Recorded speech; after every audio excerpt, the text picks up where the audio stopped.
సాధారణంగా కొంతమందికి లోక జ్ఞానం కాదు, సంస్కారం ఉండదు. తాము చేసేటటువంటి చర్యలు చుట్టూ ఉన్న వాళ్ళు ఏమనుకుంటున్నారో అన్న సంస్కారం లేని హీనత్వంగా ప్రవర్తిస్తుంది.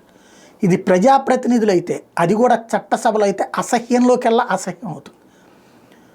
పాన్ పరాగు గుట్కా అలవాటు ఉంటే వ్యక్తిగతంగా పక్కకు పోయి తినొస్తే సరిపోతుంది. కానీ నోట్లేసు అంటూ మాట్లాడేవాడు ఉంటాడు, చిరాకు పుడుతుంది అనమాట. అవి ఇంకా ఎదుటోళ్ళ మీదకి పడేటటువంటి తరహాలో ఉండేటటువంటి వాడు చూస్తే అసహ్యం వేస్తుంది, దూరంగా జరుగుతాం. అట్లాంటిది పాన్ పరాగ్ని వాడి అసెంబ్లీలో లోపలికి ఎంటర్ అయ్యే ప్రెమిసెస్ దగ్గర లోపలే ఊసాడు ఒక ఎమ్మెల్యే. అది యోగి ఆదిత్యనాథ్ ఆ మచ్చ చూసిన తర్వాత స్పీకర్ని అడిగే, స్పీకర్ వాళ్ళందరూ వచ్చి చూసి ఇప్పుడు అది అసెంబ్లీలో పెద్ద చర్చ. అది ఊసినోడు ఎవడో బయటకు రావాలా, సస్పెన్షన్ గురి కావాలా.